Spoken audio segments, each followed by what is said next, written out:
Hindi headline है। मैं सुभाष राज।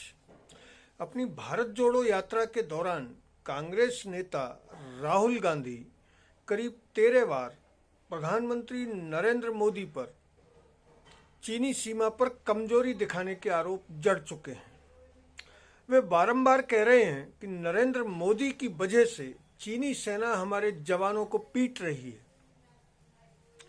राहुल गांधी जो कह रहे हैं वह सच है अथवा सिर्फ राजनीति, ये जानने के लिए करीब 60 साल पहले चीनी सेना के हाथों तत्कालीन प्रधानमंत्री जवाहरलाल नेहरू के जमाने में मिली शर्मनाक पराजय से लेकर आज तक के हालात को गहराई से देखना होगा।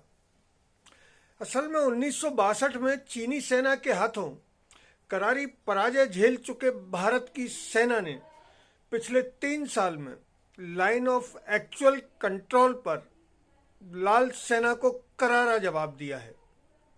लेकिन इस मामले में राजनीतिक नेतृत्व के अपरिपक्व बयानों ने वास्तविक नियंत्रण रेखा पर हालात को काफी पेचीदा बना दिया है। चूंकि भारत का नेतृत्व घरेलू राजनीतिक दबाव के कारण सीमा पर न कोई आया और न ही कोई गया बयान दे चुका है, इसलिए चीन कमांडर स्तर की बैठकों के साथ ही कूटनीतिक मीटिंगों में ये स्वीकार नहीं करता कि उसकी सेना वास्तविक नियंत्रण रेखा पर घुसपैठ कर रही है। लेकिन हकीकत में चीनी सेना पूरे पूर्वी सेक्टर में घुसपैठ का मौका ढूंढती रहती है, जिसका नतीजा 2020 की कटीले तारों से हुई भिड़ंत के अलावा 9 दिसंबर 2022 को अरुणाचल प्रदेश के तवांग सेक्टर में दोनों सेनाओं के बीच हिंसक झड़प के रूप में सामने आया है। अरुणाचल प्रदेश के तवांग सेक्टर में 9 दिसंबर से पहले सैकड़ों चीनी सैनिकों ने सीमा पार करने की कोशिश की थी, लेकिन भारतीय सेना ने इन प्रयासों को विफल कर दिया। चीनी सेना की ओर से अलग अलग जगहों पर सीमा पार करने की ताजा कोशिशों की शुरुआत लद्दाख के वेस्टर्न सेक्टर में अप्रैल 2020 से हुई थी। चीनी मामलों के विशेषज्ञों का मानना है कि भारत को लेकर चीन की कुछ निश्चित धारणाएं हैं। वह मानता है कि भारत किसी छोटी घटना के बदले में व्यापक रूप से सैन्य पलटवार का फैसला नहीं करेगा। हालांकि भारतीय सेना ने ऑपरेशन स्नो लेपर्ड के जरिए पेंगोंग त्सो झील से चीन को पीछे हटने के लिए मजबूर करके उसकी इस धारणा को तोड़ दिया है। भारत के इस ऑपरेशन ने यह स्पष्ट कर दिया है कि अगर एलएसी पर हालात अधिक खराब हुए तो भारत 1967 के नाथुला संघर्ष और 1987 के सुमदोरोंग चू घाटी भिड़ंत की तरह चीन को एलएसी पर पीछे धकेलने के लिए मजबूर हो सकता है। असल में मौजूदा हालात 2017 में डोकलाम में भारत और चीनी सेना के बीच तनाव के बाद शने शने बने हैं। चीन और भूटान के बीच बसा विवादित डोकलाम एक ऐसे त्रिकोण पर है जहां उत्तर में चीनी कब्जे वाली तिब्बत की चुम्बा घाटी है, पूर्व में भूटान है और पश्चिम में भारत का सिक्किम राज्य है। 2017 में चीन इस क्षेत्र में सड़क बनाने की कोशिश कर रहा था।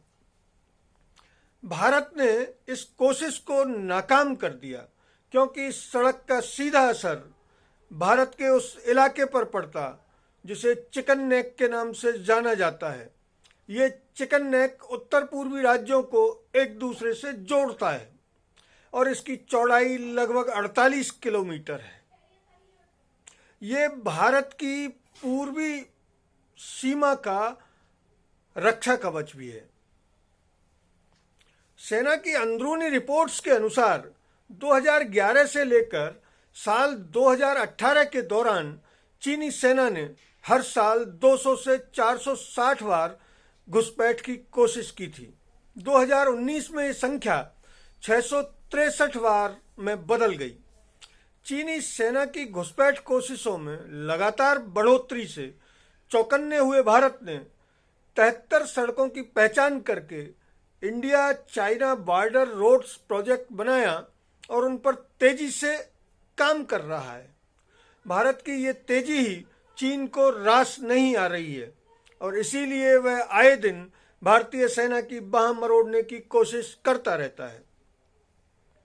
गलवान संघर्ष के बाद रक्षा मंत्रालय ने चीनी इरादों को खतरनाक मानते हुए जम्मू कश्मीर का 55 मीटर लंबा बस्ती ब्रिज और उत्तराखंड से लगने वाली तिब्बत सीमा पर 24 किलोमीटर लंबी भैरो घाटी नेलोंग मार्ग को खोल दिया है। इसके अलावा उसने हिमाचल में 9 किलोमीटर से अधिक लंबे अटल टनल और निर्माणाधीन जोजिला सुरंग मार्ग को भी खोल दिया है। इन दोनों मार्गों के खुलने से भारत को अब लद्दाख से अरुणाचल तक चीनी सीमा पर सुरक्षा बलों की तेजी से तैनाती का अवसर हासिल हो गया है।